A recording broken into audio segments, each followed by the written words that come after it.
provide value to anyone out there listening. A show that could change your mindset and way of life. Or not, but it's definitely entertaining. Hosted by me, Ali Kels. What's up, people? Today we have a special guest. Mo Na'ma is in the house. We worked together briefly for how long? 1 year and a half, almost. A year and a half, yeah. Almost, yeah. And we both worked in the hospitality industry. And Mo decided to say, screw it, I'm going to go and pursue my dreams. And got his what kind of degree you got? A master's. Master's degree. Yes. Hell yeah. So he got his master's degree in human resources. And now he's in front of me and he's going to share his journey. So, are you going to share your journey? Kind of. Kind of. Okay. Now, I gave my introduction to how I know you. Why don't you give the listeners your introduction? Who is Mo Na'ma? Thank you. And yeah. Closer to the mic. Thanks. Thank you very much. Thank you very much, Ali, for hosting me in your show. Thank you. My name is Muhammad Na'ma. I called myself Mo Na'ma 91. Make sure you follow me on Instagram and you find my link tree so you can be up to date with my channels and my other businesses that I'm involved in. My name is Muhammad and I'm 29 years old. I born and raised in Bahrain. I've got really special things that I want to prove to the community that regardless what their dreams are, they have to chase their dreams. And I see a lot of people misunderstood that and always judged by the community. Mm-hmm. And for this reason, they stopped their qualification. And for me, I look at to the different perspective because what I came from, mm-hmm. there was no chance I would reach to a master's whole degree. So what I'm going to shout out today is my personal story that I intend to tell the people how I did it, because there's no point of people see my achievement but then they think that it was easy. So by sharing my own experience, I hope this is work out for them as an inspiration story to chase their dreams and work harder for anything they want to achieve in their lives. So for me, I started in high school. I had a very low GPA. I'm really proud of, by the way. I had a 66.5%. And back then, it was really difficult for me to enroll in the University of Bahrain, right? Why? Because the minimum requirement to enroll in university was 70%. So how did I do that? That I couldn't enter any university due to my low average. And after 8 years of hard work and working, I reached to master's degree. So I worked in 6 sectors.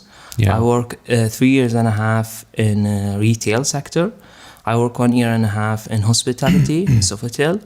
I worked in Travelex for 8 months, money exchange, sending money, those kind of things. I worked in London for 6 months in sales. And currently I'm working at a consultancy firm. To be honest, I find it the giveaway ticket for doing so is to change my perspective to be an entrepreneur rather than 9-to-5 guy.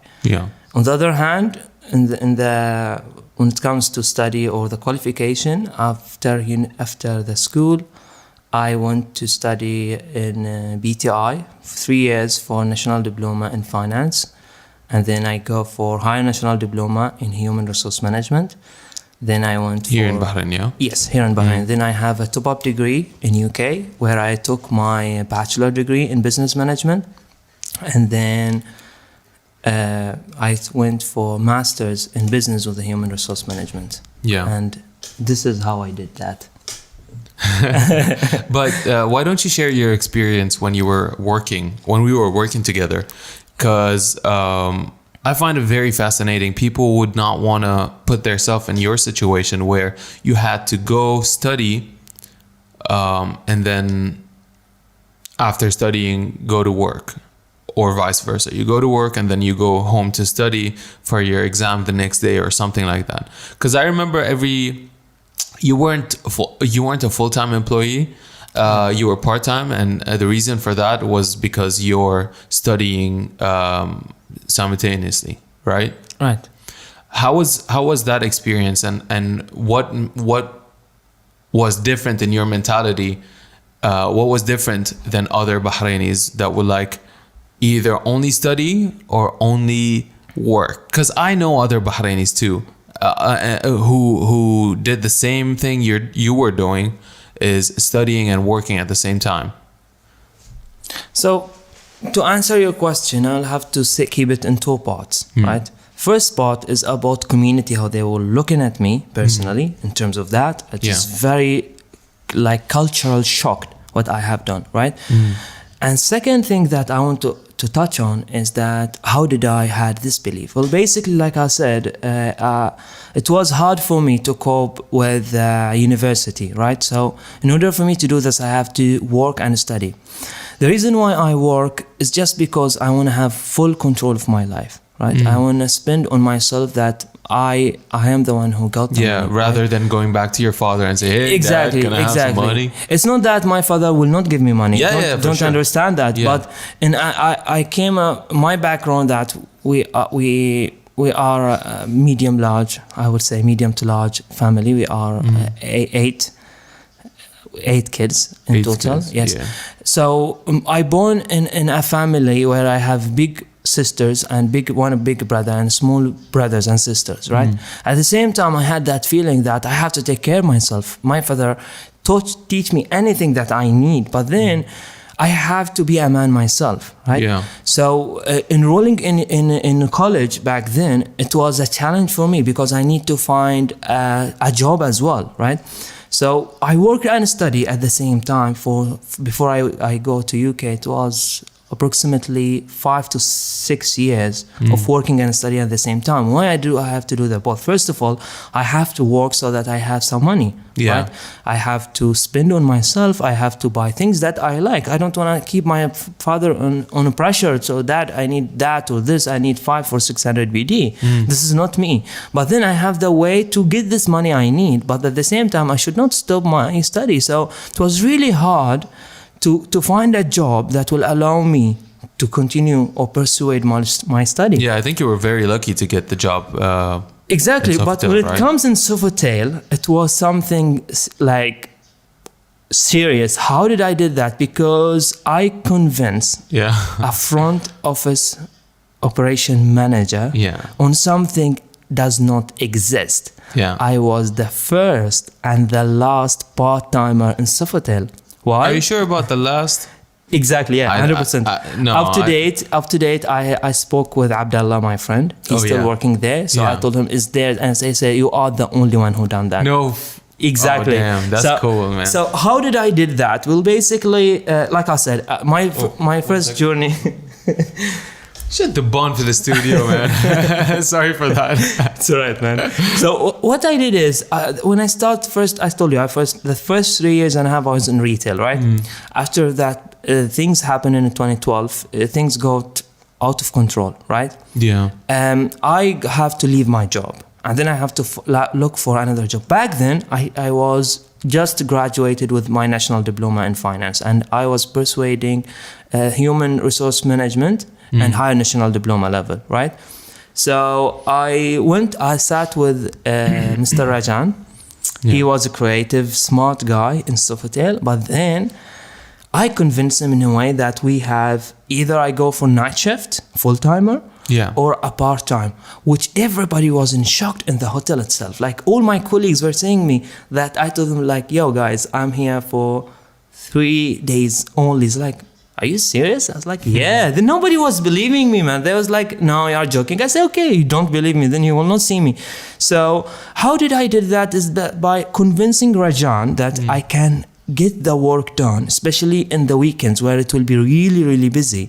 And then during the weekdays, I have to work and after that, sorry, I have to study. I mean, attending timetables, scheduling and stuff like that. But then I have also in my free time, I have to catch up and do the assessment and do research and study for the assessment or the exams. It was really tough time, man. People doesn't understand that. People think it's easy. They think that being a full-timer studying and a part-timer or full-timer studying, working is something easy. It's not easy. But trust me, if you do it, it will be a lot of things that you have. Like a lot of people, they don't do that, and then they graduated with zero experience. They have to start from scratch.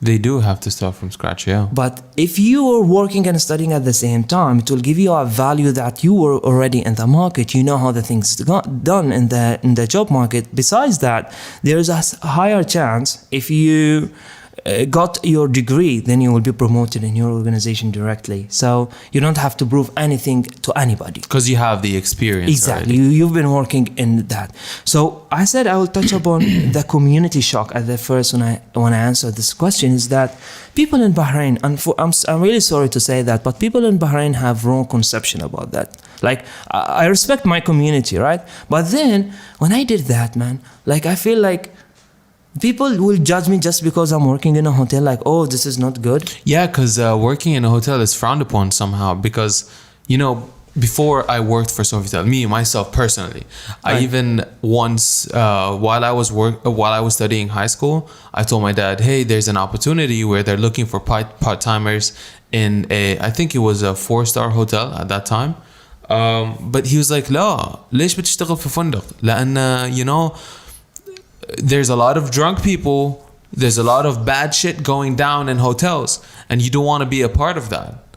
And I too had the wrong conception about I had a wrong understanding rather about hotels and how hotels work.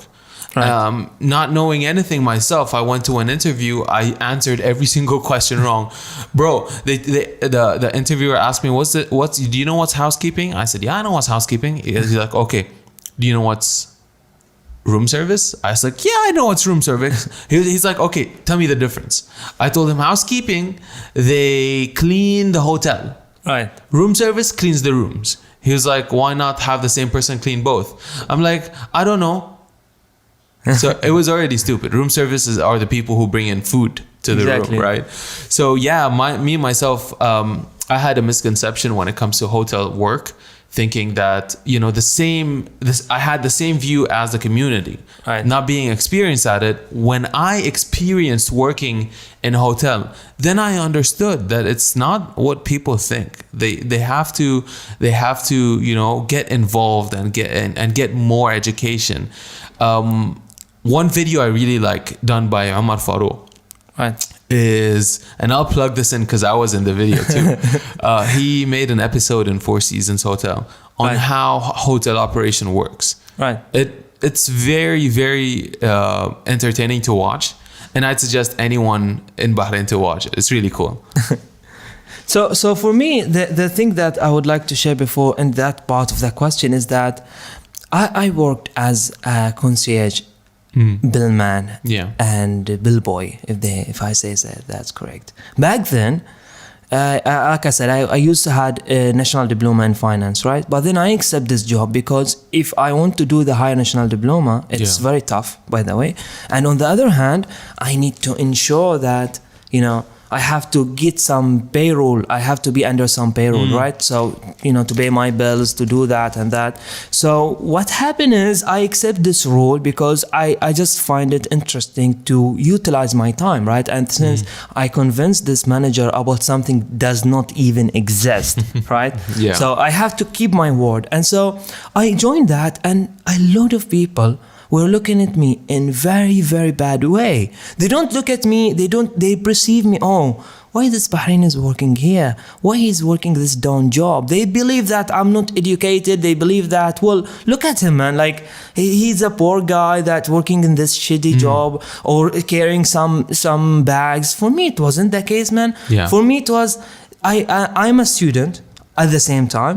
I am working and studying at the same time. Yeah. And I'm paying my bills myself. I'm doing whatever I want. So people come and judge me. Some people, they will look at me. Well, there was a stupid rule there. You remember it. We have to have a clean shave, right? Yeah. In Sofitel. So when I did my clean shave, they would say like, it's like that. I'll give you a small example. A Saudian guy will come. I'm not here to judge them, but then they were doing this to me, right? Yeah, you're just sharing your experience. Exactly. Yeah. Right? So it's like he will come to me and say like,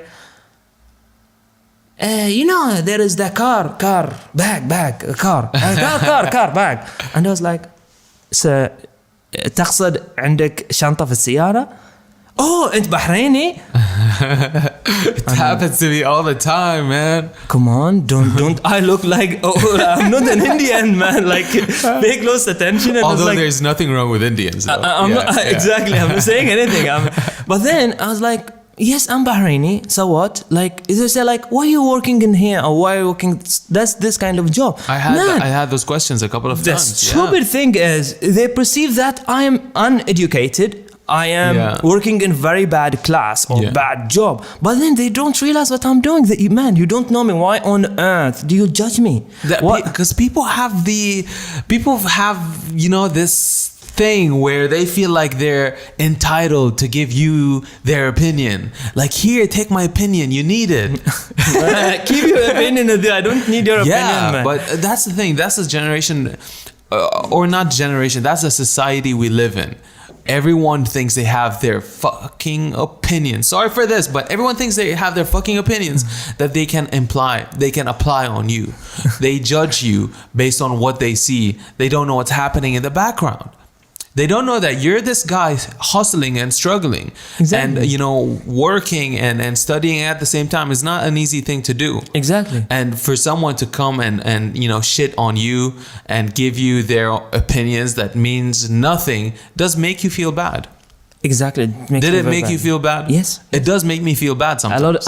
Not sometimes, a lot of times, because first of all, you don't have to judge. Yeah. Second of all, don't ever think that you are bigger than what. Like when you see anybody, don't judge him on how he look or what he is wearing or anything. Yeah. Don't judge. They say also, people have to be, just to keep it in open-minded. Exactly. Although it's very hard to not judge someone. Some people, just because they see you working in that industry or that job, that means there's like, oh, he's a bad guy, or maybe he is like, he is not educated. He can't get a real job. Yeah, for this reason he is here. It's so hard to work at a hotel, man. It's so hard. People think it's easy, man. It's not. It's not easy. It's not.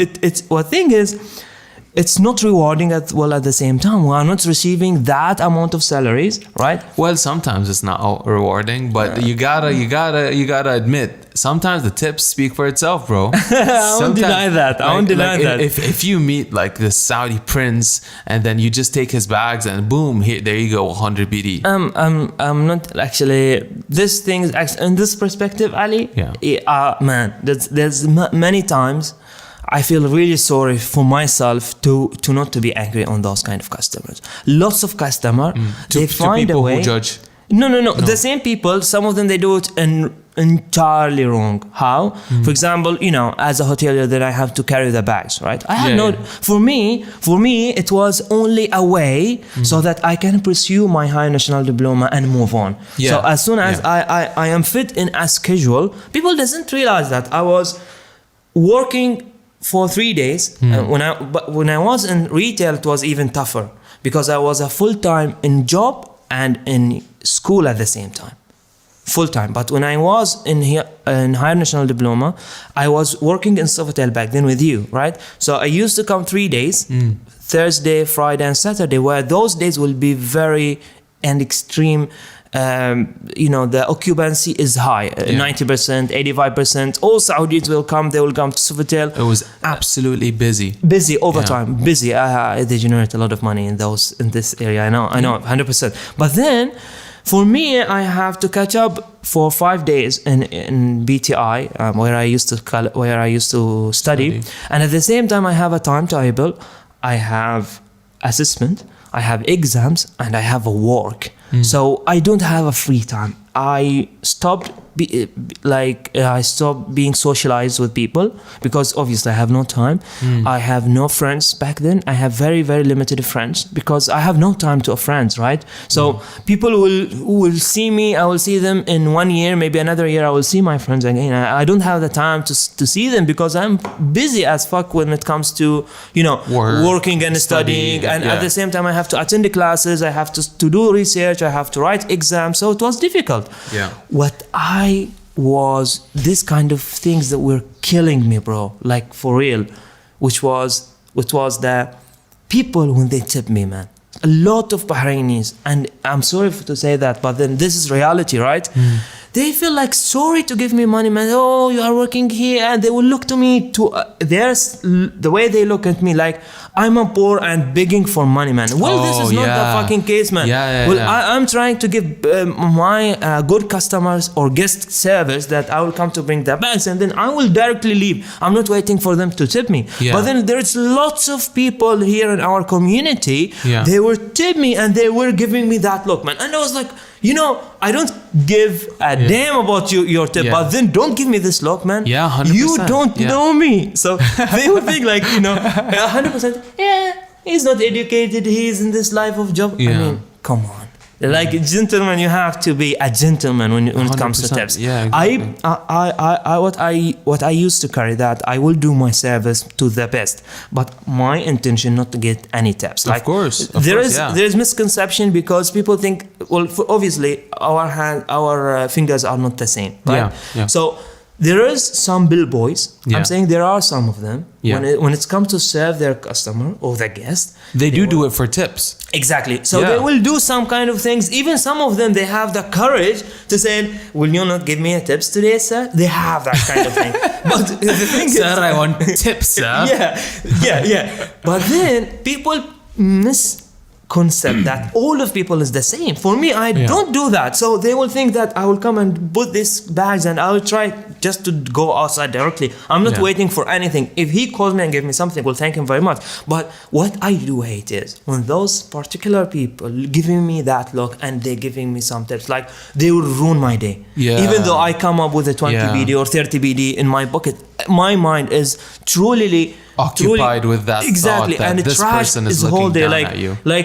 Man. And the thing is, after that, I had to go to study. So imagine my moral is supposed to be at its peak, but the thing is, like, man, I have to leave this job. But then I have to say, you know what? Let me just be patient until I finish my high. I can tell how emotional you are about this. I am a very emotional guy. I'm a sensitive guy, but I don't want you guys to recognize what I'm doing, but then don't screw my head.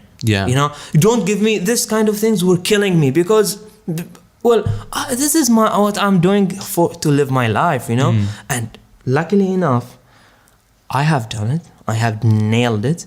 Even that, like I told you, I am the only part-timer in Sofitel back then. Even after I graduated, I left Sofitel for personal reasons. But I liked working with you, man, there. It was really fun. I liked working with you. You're very flexible for a Bahraini. Other Bahrainis are not so flexible, by the way. You, Abdullah, Tawash. You guys, shout out to Abdullah. But you guys are freaking awesome, man. Thank you, Ali.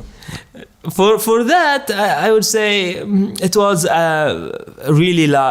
I really respect the opportunities that to meet a wonderful guy like you, Ali, and the opportunity to meet a great and professional people and to understand a lot of a perspective from people, to see how the people living and to feel your dreams, man.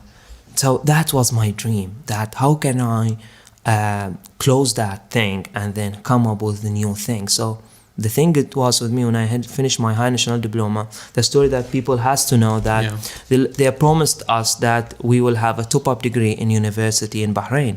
What happened was that all of that was a pure bullshit. Did I pronounce it correctly? Bullshit.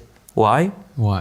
Because they say to us that we will have a top-up degree in Polytechnic Bahrain or Bahrain University if we finish the HND, and they will add some of the criteria to ensure that we will go to that path. realities. Where this was in BIBF? BTI. BTI? What's Bahrain BIBF? Training Institute. BIBF is Bahrain Islamic Bank? no. Anyway. Banking and Finance. But you're talking about BTI. BTI, yes, BTI. Okay. Bahrain So Training they Institute. promised you that you have a top-up diploma. Top up in- bachelor. top-up bachelor in Polytechnic. That's correct. Okay. So what happened? Bullshit, man. Bullshit, like I said before. Bullshit, like I said before. Yeah. What happened Why? though? What happened is that, man, I'm not here to judge, right? Yeah. But they were liars, basically. We have done the high national diploma. We ended by, first of all, to get this understood by them, in Ministry of Labor, Yeah. there was diploma, or high school, High school. diploma, Okay. and then Bachelor's. bachelor's. Yeah. There is nothing called in the middle high national diploma. Yeah. Bear in your mind that I spent 2 years in higher national diploma to get this certificate in human resource management. And then there's the first thing you wanted to land in your hand, which is that at least I would be recognized by something or a Yeah. body or something like that. Yeah. We don't get recognized. Number one. Number two, You don't get recognized in terms of higher national diploma. exactly. You will treat it as a diploma. So As whether a diploma. So what was so if that's the case, then it doesn't make sense to have a higher national diploma. Just say it's a diploma, but longer period. exactly. So Okay. if back then the study scheme for diploma 3 years. Okay. And then another 2 years, for higher national. diploma. And then Okay. if you graduated, they will just keep you in a level with a diploma only. That's number one. That doesn't make sense though. Fuck yeah. Number one. Number two, Yeah. that when you got your HND, it is just a slightly level, like level 5 out of level 6 of bachelor, right? So level 5 is HND. So meaning to say there's 1 year only to top up with level 6, which is basically the Bachelor's degree. baccalaureate, Yeah. bachelor's of BA or BSc.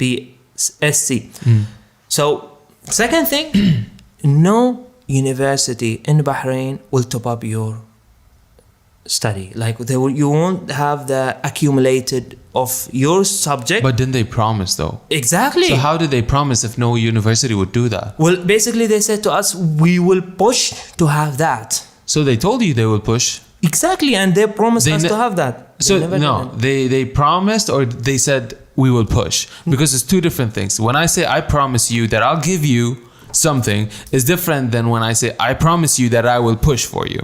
I can push for you, but the other side cannot accept. I cannot promise what the other side will do. So what did they do? Did they promise they will push, or Yes. did they? No. Maybe I mispronounce it, or maybe you have understood it, right? Yeah. They said to us, we will do it.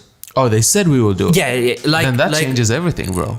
That's what I'm saying to you. That's what I'm saying to you. We will do this for you. So you have, even what happened to us, they increase an assessment from their side. So basically, BTI taking for people who doesn't know that, BTI taking their degrees from a body called PTEC.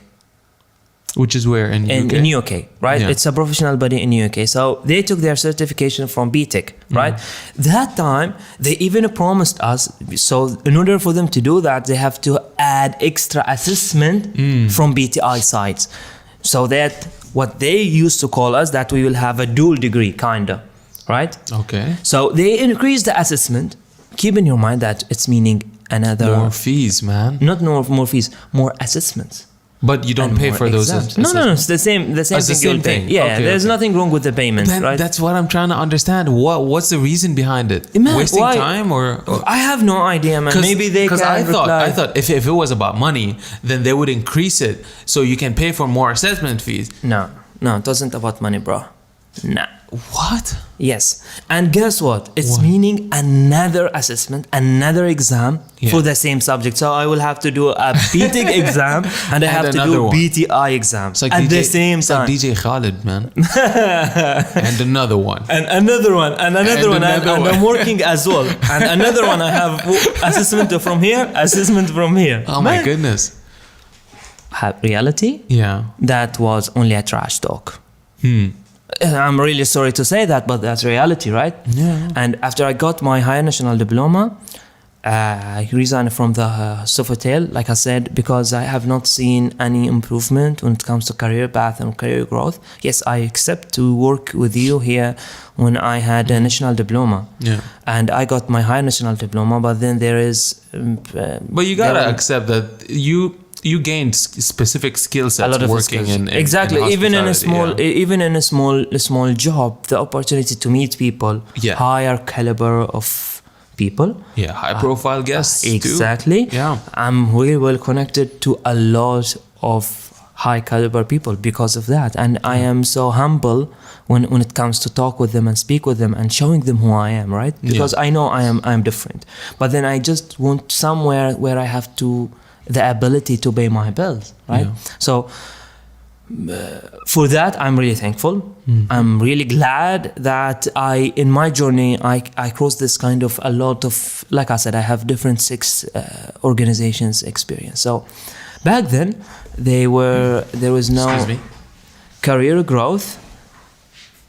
And what happened is that when it comes to the career growth, I didn't see that happening, and then I graduated the high national diploma, and then I got this hit. Like, there's no university whatsoever will accumulate your subjects. Yes, as a top up. Exactly. Yeah. So either I have to do it all again from scratch, or I have to go outside. So for me, because I had all again, what? Do the diploma, or no? Do the bachelor's from the beginning. do the bachelor's from the beginning. Okay. So you go to university and start from scratch, and then again, my GPA will not allow me to do that. Yeah. So- Here in Bahrain. Here in Bahrain, Yeah. because I like I said, I have 66.5, and I'm really proud of that number. Why?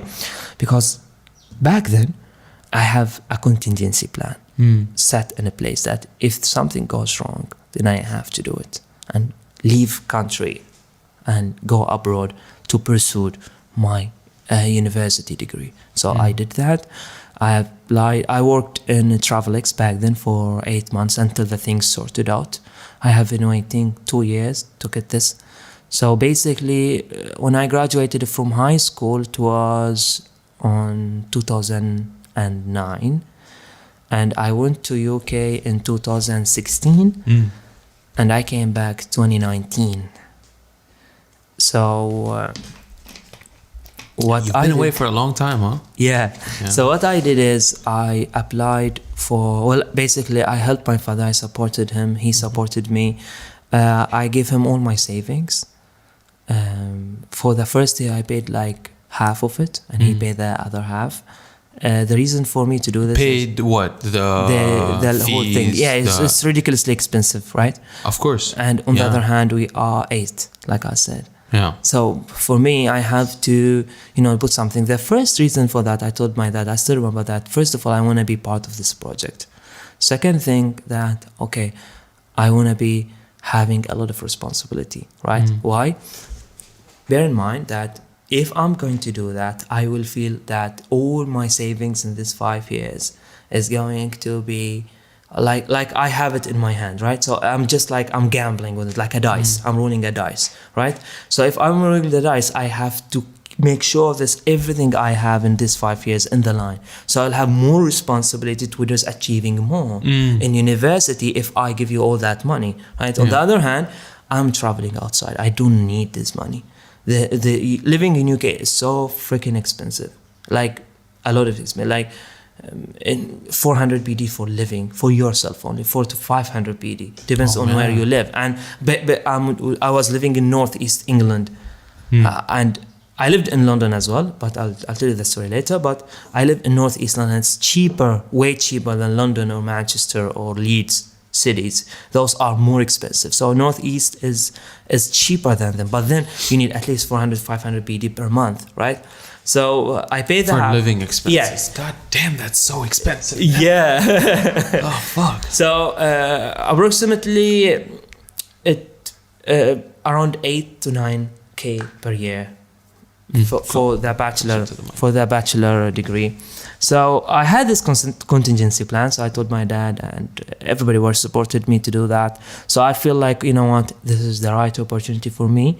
I'm not feeling valued by the community. I'm not feeling valued, in Bahrain, by the ministry itself, because again, they don't even recognize higher national diploma. I'm not being recognized by companies because they were teasing me in a way that, oh, you have only diploma, it's not bachelor, and you cannot access those big companies because you are you don't have bachelor degree. It's like a door to access, right? Or a key to access some locks. Yeah. So I keep all that aside. I did that with my father. At the beginning, he was like, nah, not like that. I used to drive motorbike back then. So I had to sell my bike in order to do that. Even nobody was believing me. And imagine, man, I was in my prime, like I was 23, 24. You're still in your prime, bro. No, I mean like... You're just 29. Are you 29? Yeah. Okay. 1991. Boom. The magic here. Yeah. I'm 93, bro. Well, close enough, but for us, it's more because our generation is special just because one thing, and it's real, that we are just in the peak of the advanced technology, where at the same time we were living in the past community as well. So we are mixed of both, especially 1990 to 1994, 1995. Those people who lived in two generations, two different whole things has been changed, like entirely before and after, right? Yeah. So now the new generation will have the new life, but they have no idea about the old life because since were born or they are. Since they're born, they see these things, right? Exactly. These things are crazy, life-changing, right? Exactly. When we were born, I haven't seen a phone till I was like 2 years old. No, 2 years old. 2 years Not old? 2 years old. Like in the second grade, which was like 7, 8 years old. You know? So, and seeing the phone, it's like a brick. It's this big and it's only black and white or green and black. Remember those green and black phones? Yeah. Where, you're right, man. Exactly. You're right. So I took the challenge. I went to UK. After 2 years of waiting, of course, it was difficult to have UK itself. It need another episode just to talk how I did the UK planning things 100%, and plans. 100%. But then, what I would have to nutshell for today is that when I had my bachelor degree, I have to move from so-called a college with a UK system to a real university from a British real university. It is, exactly. And then from a college perspective to a real university, from doing a normal research to an academic research, from living with my family and friends to live abroad alone, or from having everything sorted out. I mean, like cooking, washing, cleaning. My mom was. You had to depend entirely on yourself. And a new else. culture. A new culture, And a new country. Did you have a culture shock when you went there? Or a lot, Yeah? Yeah. It was in a good way. In a good way. In a very, very good way. I think because, we're exposed to that culture and, at one point in time, the Brits came to Bahrain and laid down their culture just like the way they did in every single country that they have conquered. So I thought that, it would be less of a culture shock, but it's people change, thinking change. Yourself, if you think about yourself 5-10 years ago, your thinking was entirely different than yours now. Lots of things has changed, right? Of course. So for sure. When I went there, it was a tough challenge for me. And guess what? I went to the last year directly. So I went to top-up degree in University of Sunderland. It's called Sunderland City. Sunderland? Sunderland. Huh? Sunderland. They call it like that, Sunderland. Well, basically, I picked up this accent because imagine I'm surrounded by English only, and my friends there pure English people, speakers or actives. I mean native. Sorry, active. What the native speakers, and man. Just like here in Bahrain, like for example in Malikiya or in Sadad or in Shahrakan or in Sitra, they have a weird accent for each place, right? Yeah. For them, it was an entirely different story. Like the version of English, the Shahrakani English, man, the version of English is more. I cannot express it to you. Yeah. But it's so weird what they are doing. That, for example, people in Sunderland are hating people in Newcastle and vice versa, right? Because they are just like Rifa and Ahli or something like that. For example, here in Bahrain, they do that because of like the football team. For example, is there anything similar there?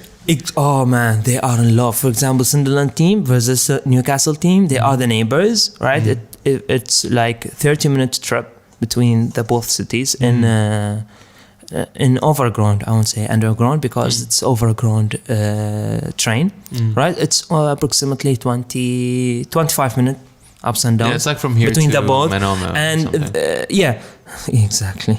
Yeah, we are very small in that terms, man. But regardless of that, this 25 minutes or so, these two football teams, like they are competitors, right? And at some stage, this team was strong, and at some stage, this team is now strong. Like for example, Sunderland was in the Premier League, but then they are drop out, and then Newcastle wasn't in Premier League, and then they drop out. Then they are back in the Premier League again. Oh, okay. So they have very rivalry between them. But what I was talking about is that the accent word or the way they speak the words. Can you notice it?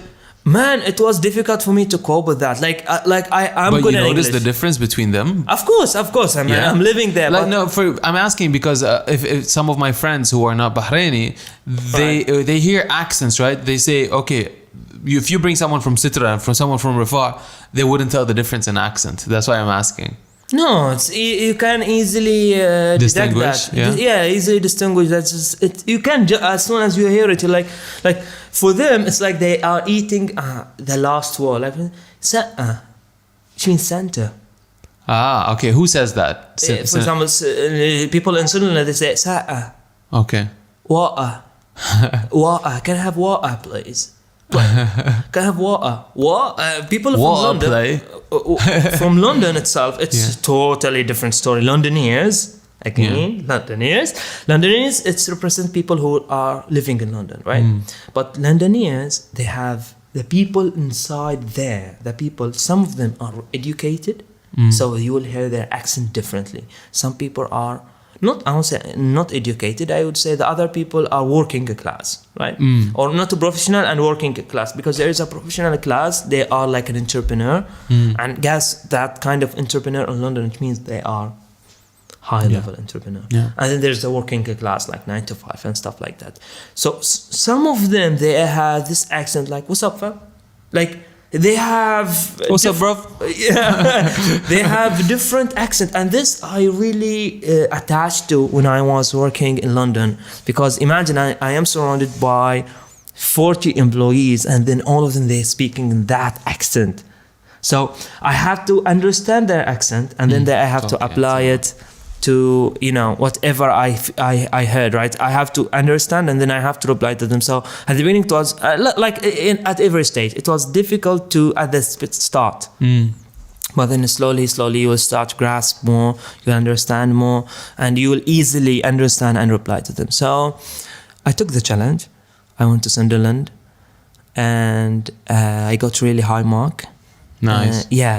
So I got an average of 4, like because for them we call it 2-1 degree, right? 2-1 upper division. Like 2-1 represent in terms of the GPA approximately 3.25 out of 4. So it was really good, really good. And after that, since I have really high grade, I have alumni discount. So I had another challenge. I said, this university is top 50 university in terms of the ranking, but I'm persuade something even bigger. So I was thinking to have an excel my education and have better in terms of the qualification. So I had a bigger challenge. So I choose to go another city, which I did. Well, I got to the rivals. Right now I went to Newcastle.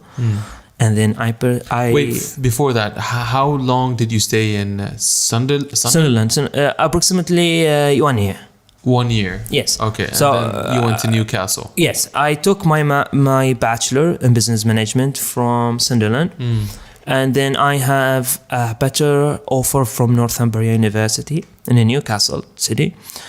And in terms of ranking, they are better than Sunderland. It doesn't prove anything here in Bahrain. But for me, my personal thing, I was like, okay, I am qualified from 2 different universities. That's itself represents something. And then I will look to the UK ranking by the Guardian press. I would say Sunderland in top 50, and then I will see Northumbria in top 30. It makes a difference, right? Yeah, it does. For me, it will not reflect on Bahrain market, because at the end they don't give a shit about where you graduated from. Yeah. There you have a master's. There you go. That's it. They don't really care or believe where did you get this master's, Yeah. right? The same thing there. But for me and for UK market, it does make difference, right? So I took another challenge and I called my dad back then, because like I said, I paid the 50% and he paid the 50% for the first year. Yeah. But the second year, well, obviously I have nothing left. So I called my dad, and I do still remember that phone conversation. It went for 2 to 3 minutes only. So I told my dad, Dad, I would like to have a bigger challenge, since I was just graduating, right? Your So- bachelor's degree. Yeah. Yeah. So he said to me, I told him, my dad, I need to pursue my master's. He said, can you do that? I said, hell yeah, I can do that. Dad, I promise you I would do that. But then he said, no, but son, go for it. And he literally said, here's a green one, go ahead. Whenever I hear this go ahead, it means you can go. And he literally, he went to a bank in Bahrain and took a loan for me to do that. So he said to Thanks, me- Dad. Thanks. Exactly. He believed in me. Yeah. He believed in me, and he see my vision, right? So I told my dad that, this is the best opportunity to do. And he said, Muhammad, just bring it. I'm proud of you, son, of your achievement of bachelor with high marks. And I have no doubt that you will be able to do that. I was just asking you to see what's your reaction on this question, but I do know before even asking you that you have the ability to do so. So he took a loan. I accept the challenge. 1 year later, 1 year and a half later, I graduated with master's degree. Well done, son. From your dad. So- Nice, huh? When I had this, I had no higher expectation that, look, you have to look as well. You guys have to look. That a guy who couldn't enroll in a university after Got his 8 master's years, degree. 6 years of working and studying at the same time, then 2 Yeah. years abroad, accomplished a master's degree. And this is how I did it. Yeah. By And that was your goal having- that time. Exactly. Right? That was your dream. Exactly, man. So I had to tell people around me always misconcept me that I am smart or it's all right. For me, it's not the case, because I was working and studying at the same time. So I don't have full time to be a student, right? So I'm not going to prove to my people or the people they know me that I'm smarter than you. You are smarter than me. Fair enough. Do whatever you want. But for me, I am more ambitious than you. I am more hard worker than you. I have a vision and I have a belief and a plans bigger than your whole life. Why? Because you are only studying. I'm studying and working. And for you, maybe you had the chance to go there. Maybe people perceive that you, in order to do that, you have to be rich. It's not the case It's at all. not the case at all. At Yeah, all, yeah, yeah. Master's degree, especially master's degree, was tough. And I literally mean it, tough. People who got masters will understand what In I'm terms saying. of mental energy and Mental and energy, intensity of research, intensity of assessment, deep illustration, deep analysis, deep research, deep reading, deep... 20,000 hours of Yeah. studying, Yeah. 20,000 tons See, of caffeine. For me, That's I reality, used man. to, I still stand by my opinion, and I say, higher education is not necessary. I say higher education shouldn't be everyone's goal and everyone's dream. Okay, it is for some people for sure, but it doesn't have to be for everyone. Okay, society, especially here in Bahrain, or maybe even it's worldwide, put this stamp where every single person has to get a higher education. I go against that, you know, because, you know, higher education is getting more expensive and more choosy. They get to choose who they would accept, you know. For them, if they get to choose who they accept and they charge a lot, I think it's unfair. And I don't think everyone should have their goal to be getting a master's degree or a bachelor's degree, you know. Not because I couldn't afford to study myself, or not because I couldn't get into it, because I see there's a pattern here and people just take it for the heck of it. And unfortunately, a lot of people who got these bachelor's degrees, master's degrees, they have the degrees, but they don't have the brains. They have a degree at home, but they don't use it. They don't use the information they got. They're just doing it just so they get a job that pays really good, and then they just do their 9 to 5 and leave. And they're not very honest, and they don't put much initiatives in their actions. And you know, it's like they're a walking, I don't know, uninspired human being. And that's the last thing you want to be. Right. The last thing you want to be is uninspired. Right. To answer to you this, your fingers are not the same. 100%. To some extent, I agree. To some extent, I disagree. Why? I'd like to talk about the things that you disagree with. Right. You want this conversation to be more. I like to have the debate, even in front of the people. I would like it as a challenge. But if I say something and I convince it's you, not a debate. I genuinely want to know your perspective. Right. Yeah. Right, fine. So from my perspective, I would to answer this, I would say. Talk closer to the mic. Yeah. Sorry. Now is it clear? Yeah. So for me, I would say to you why I think no. What? No. To some extent, I disagree with you. Why? With what exactly? I will tell you what. That the thing that you had said now, that people are uninspired to do their things. So there's two things. To me, to answer that, I would say there's two things. There's a difference between somebody who seeking to be graduated and have this certificate in his hand. I graduated. And there is another one who having to understand, to grasp the knowledge, to grasp all the skills that he entitled to graduate with, right? And then a knowledge and a certificate. There is a huge difference between the two, right? Why? Because number one is looking only to pass the modules or curriculum.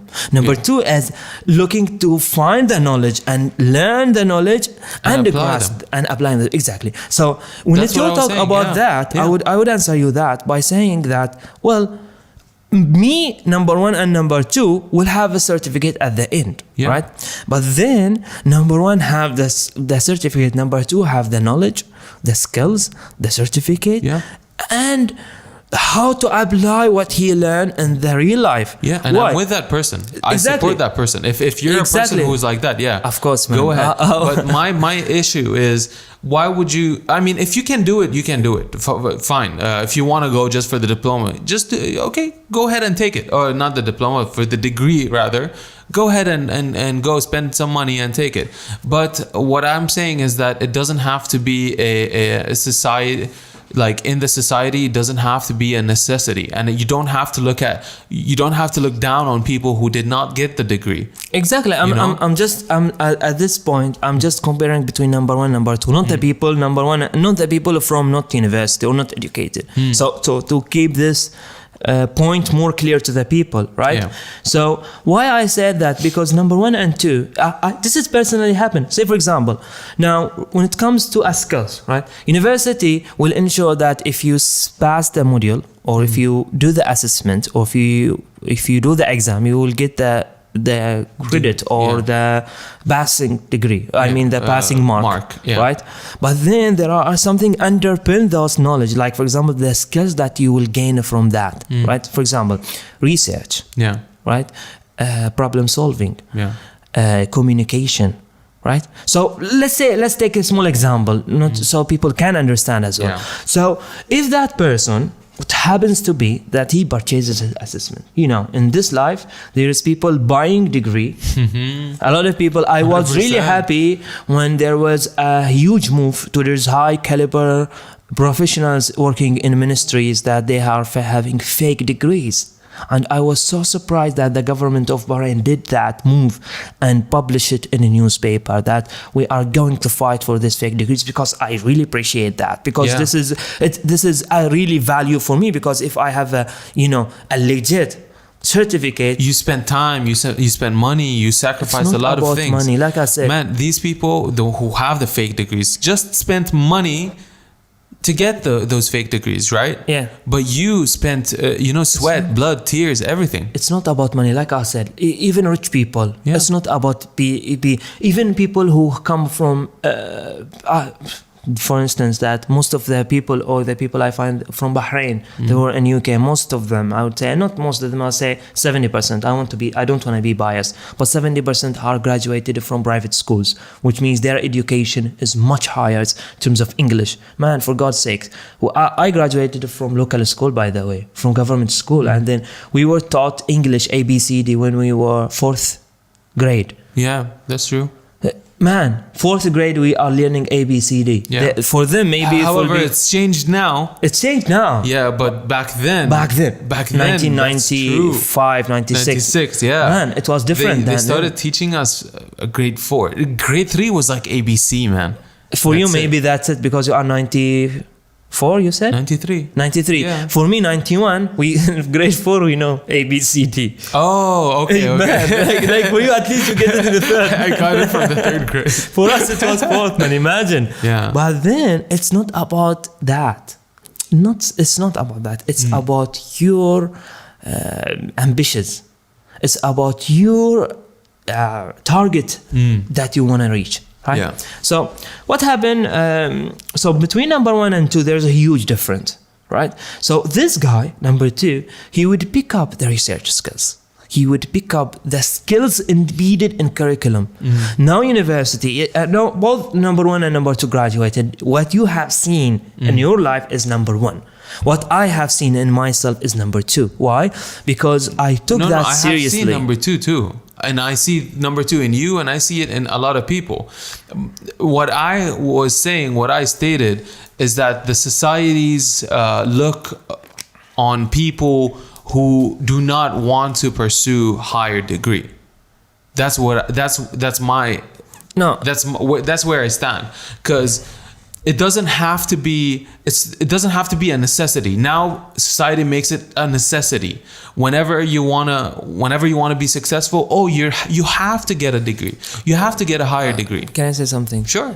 For this reason, I'll just answer you something else, because I understood something else, and I want to explain to you what I understood between number 1 and number 2. Since you agree with that, I agree with what you said between because number 1 not and all number 2. graduate is an actual graduate. And I'm not talking about graduation, and Right? I'm not talking about No, I'll answer you at the second part. I'm not talking about anything after you enroll. If you want to enroll, go ahead, no problem. Yeah. And I support. Who am I to give my opinion? I'm no one, right? I'm just a dumbass talking in a podcast. But what I'm saying is, people or the society should not put the burden of having or forcing people to be higher degree graduates. If you answer this, I would tell you to bring you back to your own thing before when you graduate. People have 2 paths. Either they are having this kind of job whatsoever. Yeah. Getting a degree is not the ultimate key to be successful. 100%. Right? And that is what I wanted to say. Thank Exactly. Because I thought you because if I want to compare or talk about anything, I have to compare between number 1 and 2 for you in that case to understand between the difference between a graduate. But because there is not all graduates are the same. Yeah. On the other hand, being certified or having a qualified, that doesn't mean that you are fit for that positions. Boom. And that is 100%, and I vouch for that. That all depends on you. Yeah. Because like I said, not all graduates are. Yeah. Now, having like you said, having a degree or having a certification does not mean you're fit to do But the role. you have to prove whether you are fit or not. Yes. It's entirely on you, course. right? So Yeah. now I have the confidence that, okay, I am the one. Why? Because what I have done, I never see anybody doing it, man. Yeah, bro. What I prove to the people that I am not the smartest guy. I was getting an average marks during college because I have no time to do the assessment, no time to work. I have to leave from here. I have to catch up 8 hours duty, man. Yeah. After 8 hours duty, I have to do a revision for 2 hours, man. I sleep for 5-6 hours. Nobody believe that. Nobody value that. Nobody come and give me a gift like, oh, Muhammad, you work and study at the same time. Take this gift. This is for your hard work. Man, nobody give a shit about you. Neither in job or neither in school. Like whenever I am under some situation, the teacher would say to me, you have to submit your assessment. I would say, can I have a 1 week postpone because I'm working and that? I don't care. This is your deadline, just like other students. You are no different than others. Either you accept or don't submit and get 0. That's what I was having. So I was under pressure, right? For sure. So to answer you that, you would say, then if I literally graduated with higher qualification and then I have to prove myself to find a good job later on in the future. But at the same time, I would say to you, there's a lot of people who are working or had not even studied, right? Even they didn't enroll in a companies or anything. And then guess what they do? They start entrepreneurship since a young age. Now, looking to their achievement, they are much better being entrepreneur. A lot of them are more successful than being. So maybe in your life you're going to see people. I think it's not. You're going to see people. No, it is recording. Okay.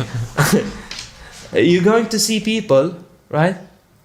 That they have the degree, they have the skills, they have what it takes in terms of anything, but then they lock themselves into a company that they don't pay them well, right? Or they keep themselves in that comfort zone and never get out of it. Yeah. Even though they believe in entrepreneurship, but they don't have the courage to leave their job and start entrepreneurship.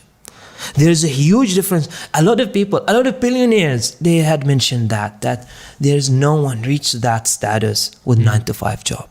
Yeah. Regardless of your position, even if you had a chance to be in high caliber or if you had a chance to be in high position in a huge firm, international firm, you will not reach to that status with 9-to-5 job. You have to be like, I like Dwayne Johnson, man, by the way. He tweeted 2 weeks or 3 weeks ago that working 8 hours for a company to achieve someone else's dreams is fine, but then if you don't work for yourself after those 8 hours, it's meaning resulting of one thing and one thing only, uninspired. Yes. That's it. Yes. And for that reason, people have luggage in terms of the courage to do that. There's another tweet, sorry to cut you off, but there's another tweet also, it's very similar to what you said. People are so lazy these days because they're willing to work a 9-to-5 job. They're willing to work 9 to 8 hours, 8 to 9 hours working for a company, but not 1 hour for their life. Exactly. What the fuck, guys? Exactly. So imagine if I bring you to our special debate. Again, I'll bring you the debate. Number 1 and number 2, they are both working. You would see number 1 is working 9-to-5 and do shit after that. Yeah. If you see number 2, he will working 9-to-5. Yeah, and then 5 to 10, and then sleep, or maybe even 10 to 12, and then sleep 1 to 5, and then wake up 6. Yeah, dude, that's my life, wake bro. up, that's my go life. to work. Like last night, you know go what to time gym. Listen, go to gym. Listen, oh man, yeah, for sure. Wake up, go to work, go to gym. 2 hours research. 3 hours working in personal brand, 1 hour for doing something else or watching a movie, and then go to sleep. Go to sleep. Every single day. And that was your life for a long meaning time, of a dedication is not by talk. They said, walk the walk, but don't talk the talk. Right? Walk the... Yeah. Right? So for me, how do I prove that as number 1 or number 2? Or how high should they act? There's a huge difference because number 1 is 9-to-5 guy that he's looking to have, where is our plans for the night? Should we go to this coffee shop? Should we go to this What restaurant? movie should we watch on Netflix? Watch Netflix and chill like every single day. Every single day. There's no Which restaurant something we're going to called order from? Gym. There's no such a thing called education. People used to ask me, how on earth, Muhammad, you are doing all of that at once? I said, it's all about time management. Yeah. Nothing else. Bro, like, even, it's like, you know, it's sometimes like, time management gets complicated. You know what I say? exactly. You know what I say to that? What? Just fucking do it.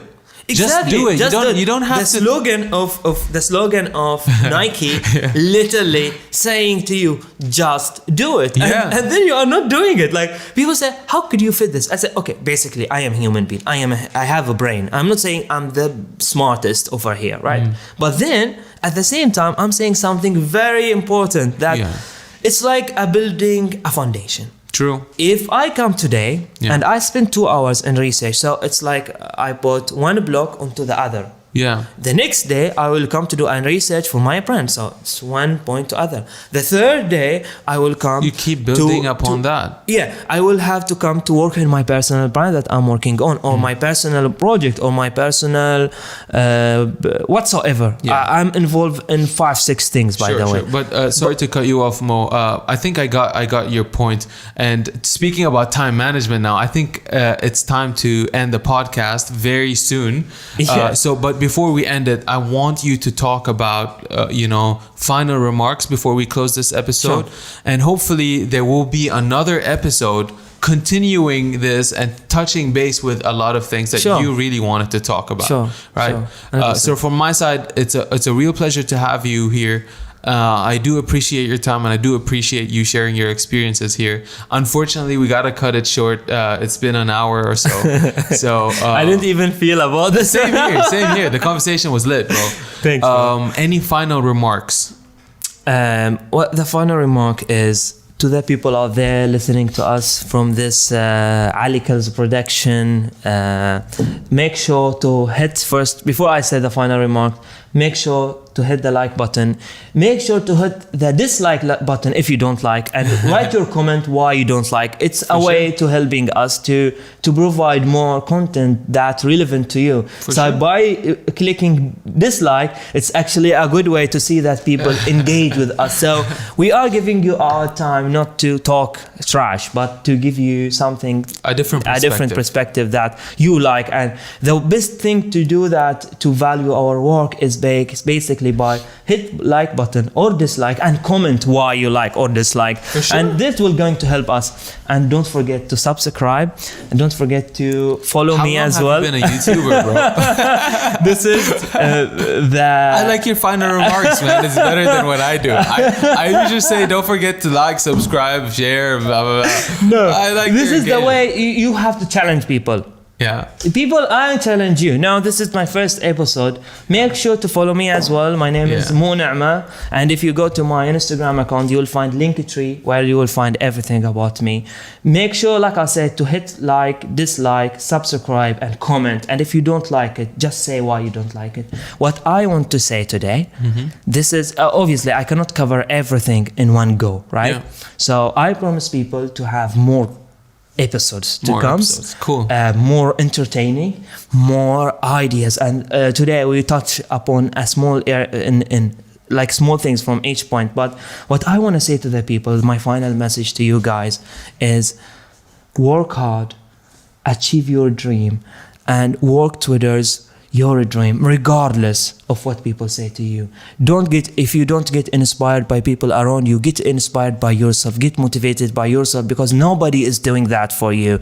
Don't limit yourself. Don't keep yourself in a position that I can't do it. Yes, you can do it. If I ask myself a simple question, that when I graduated with this mark, I can't do any shit, right?